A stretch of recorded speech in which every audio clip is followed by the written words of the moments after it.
ഓം ശാന്തി. 10/2/2025 ഇന്നത്തെ മുരളിയുടെ main points.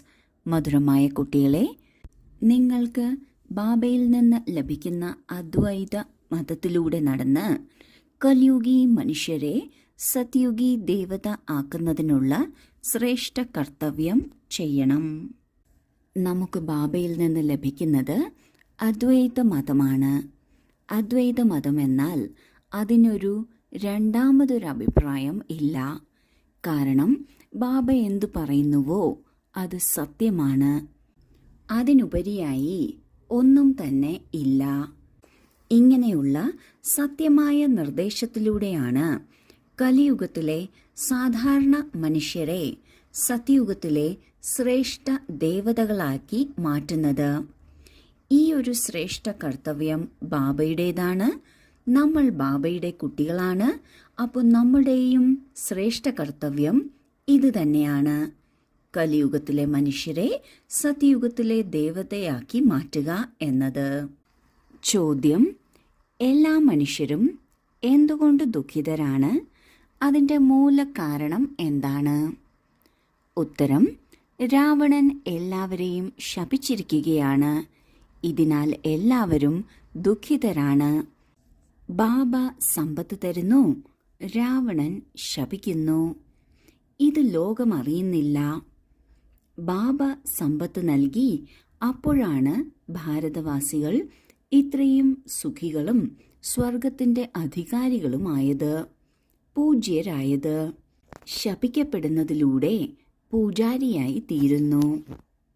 ലോകത്തിലുള്ളവരെല്ലാം എന്തുകൊണ്ടാണ് ദുഃഖിതരായി തീരുന്നത്? ഒന്നോ രണ്ടോ, ഒരു കൂട്ടമോ കുറച്ചാൾക്കാരോ അല്ല, എല്ലാവരും ദുഃഖിതരാണ്. എന്തുകൊണ്ടെന്നാൽ രാവണൻ എല്ലാവർക്കും ശാപം നൽകിയിരിക്കുകയാണ്. രാവണൻ എന്നാൽ 5 വികാരങ്ങളാണ്.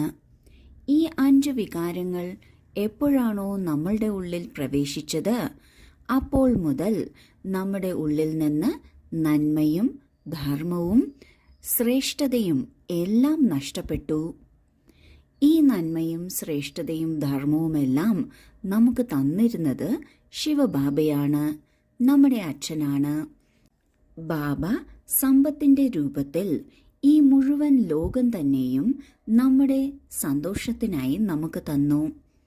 എന്നാൽ എപ്പോഴാണോ രാവണന്റെ വികാരങ്ങളെ നാം നമ്മുടെ ഉള്ളിലേക്ക് പ്രവേശിക്കാൻ അനുവദിച്ചത്, അപ്പോൾ മുതൽ നമുക്ക് ശാപം ലഭിക്കാൻ തുടങ്ങി. ദേഹാഭിമാനവും വികാരങ്ങളും നമ്മളെ തികച്ചും ഇല്ലാതാക്കുന്നവയാണ്, തികച്ചും കാലിയാക്കുന്നതാണ്. ഇങ്ങനെയുള്ള വികാരങ്ങൾ ഇപ്പോഴും നമ്മളുടെ ഉള്ളിലുണ്ട്. അതുകൊണ്ടാണ് മുഴുവൻ ലോകവും ദുഃഖത്തിൽ ആണ്ടിരിക്കുന്നത്. എന്നാൽ ഇപ്പോൾ നമ്മൾ കുട്ടികൾക്കറിയാം, ബാബ സൃഷ്ടിയിലേക്ക് വന്നിരിക്കുകയാണ്.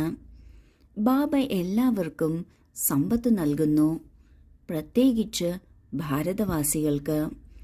ഭാരതവാസികൾക്ക് ബാബ നൽകിയ സമ്പത്തിന്റെ ആധാരത്തിലാണ് ഭാരതം സുഖിയും സ്വർഗത്തിന്റെ അധികാരിയും ആയിരുന്നത്, പൂജ്യരായിരുന്നത്.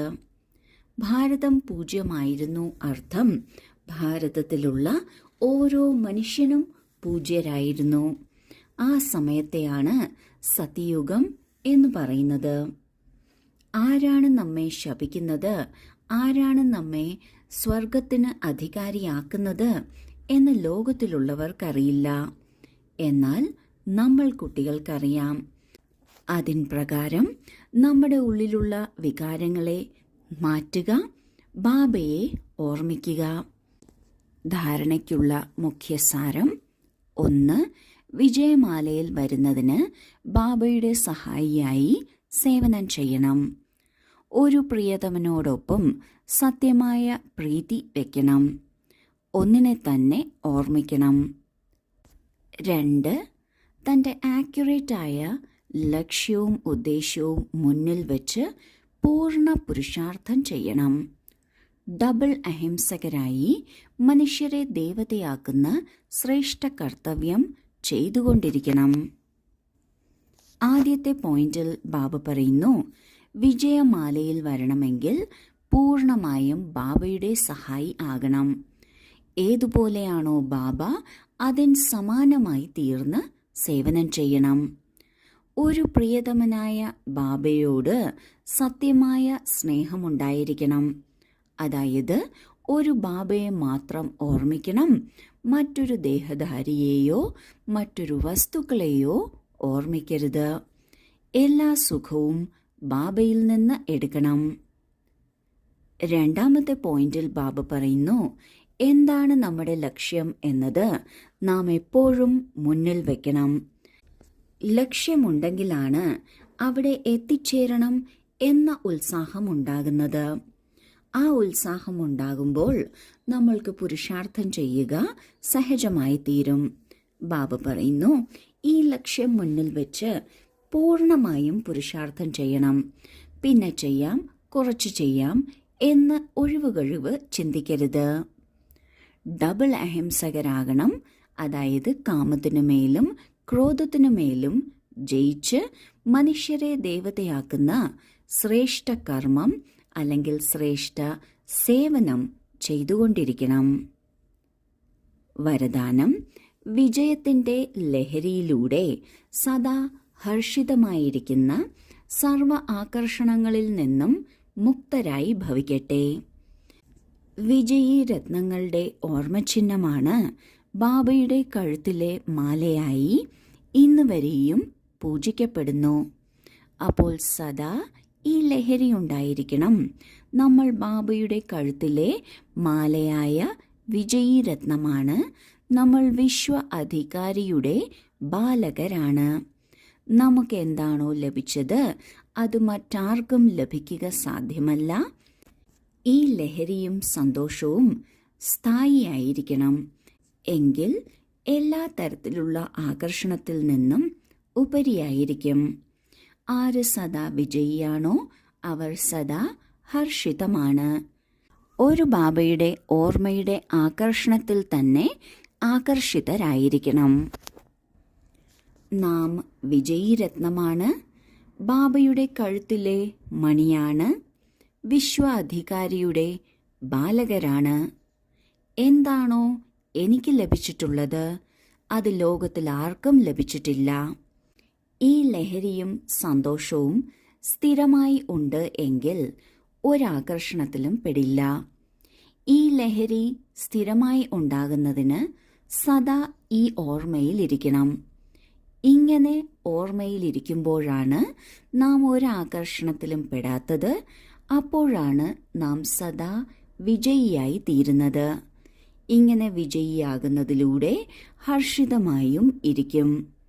ഒരു ബാബയുടെ ഓർമ്മയുടെ തന്നെ ആകർഷണമാണ് ഏറ്റവും നല്ല ആകർഷണം. സ്ലോഗൻ: ഒന്നിന്റെ അന്ത്യത്തിൽ മുഴുകിയിരിക്കൂ. അർത്ഥം: ഏകാന്തവാസി ആകൂ. ഒന്നിനെക്കുറിച്ച് മാത്രം ചിന്തിക്കുക. ഇതിനെയാണ് ഒന്നിന്റെ അന്ത്യത്തിൽ ഇരിക്കുക. ചിന്തകളുടെ തുടക്കവും ഒരു ബാബയിൽ നിന്ന്, അവസാനിക്കുന്നതും ഒരു ബാബയിൽ, ചിന്തിക്കുന്നതും ബാബയെക്കുറിച്ച്. ഇങ്ങനെ ഇരിക്കുന്ന സ്ഥിതിയെയാണ് ഏകാന്തവാസി എന്ന് പറയുന്നത്. ബാബ പറയുന്നു, ഇങ്ങനെ ഏകാന്തവാസി ആകണം. ഓം ശാന്തി.